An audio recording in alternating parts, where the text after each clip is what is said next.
Chapter 7. Threats. At this point, I knew I had to get away from him, but I was scared. Is he going to take my life if I try to escape? One February evening, I thought I found my opportunity at dinner after an event. We were at a ritzy restaurant in a private booth.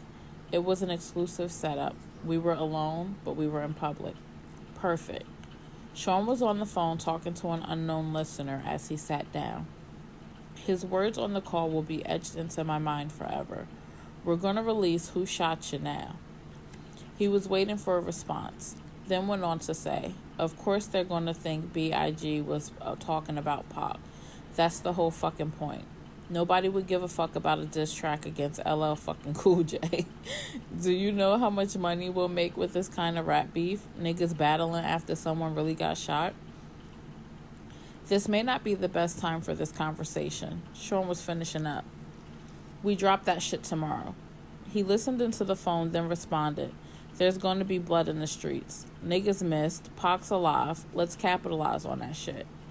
When he responds, it's going to mean more money. He turned around and looked at me.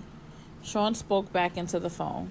I'll call you back, then hung up and spoke to me. What's wrong? I tried my best to give a fake smile at what I heard. After all, me and Pac were intimate. I responded, nothing. Sean wasn't fooled. Are you sure? His demeanor was threatening, but I responded as cool as I could muster to his intimidation. Yes, of course.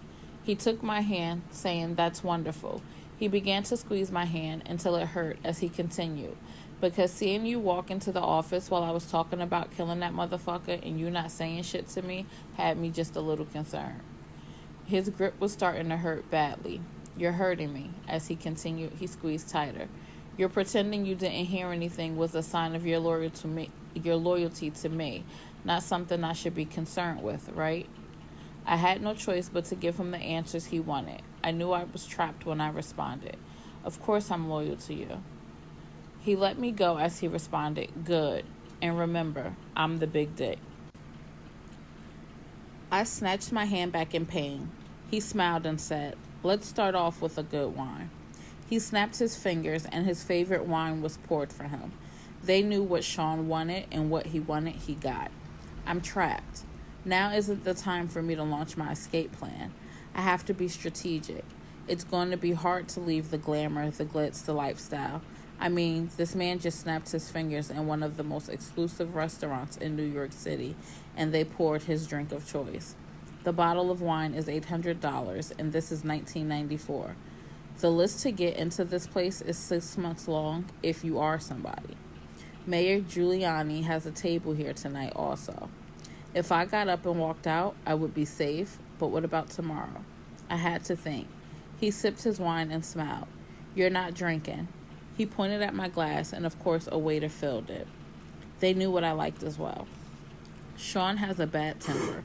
He yells sometimes, and okay, he roughed me up once or twice, but he never punched me, he never bruised me, and he never hit Quincy. I would not have stood for that. He never laid a hand on my son. At that time, I never thought of him touching Quincy in any way. Then the significance of what he said hit me. Is he mad at Tupac over me? I'm the big dick. Oh my God. The last time he put his hands on me, it was because I enjoyed Jamie Foxx too much. Shit, he enjoyed Jamie too. He was so insanely jealous. It's not fair. He wants to bring other men into the bedroom, but gets jealous when he does. Damn, you're quiet tonight, he said, snapping me back into the present. I asked the question that was burning in my mind since I walked into that office. What does Chris think of this?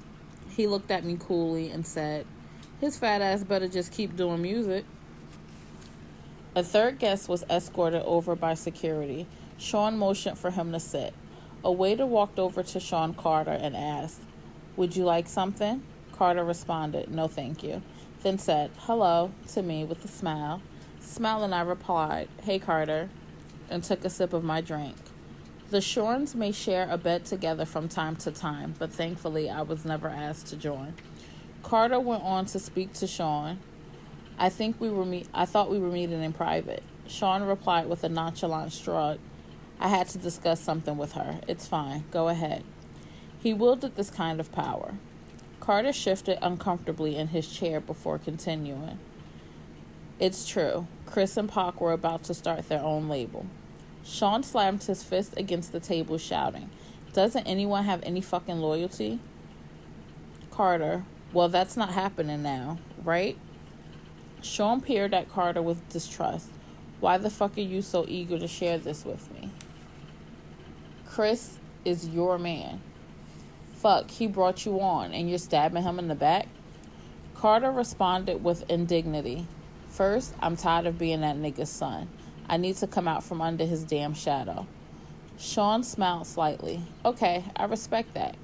Carter kept going. On top of that, this nigga is making that move, and it should have been with me. Sean looked at Carter blankly. Pac put Chris on. You know this. What's this really about, Carter? Don't fucking try to play me. The Jay-Z of today wasn't born yet. This young Sean Carter was in over his head. Cornered, he had to spill it out. I want his spot. Ambition.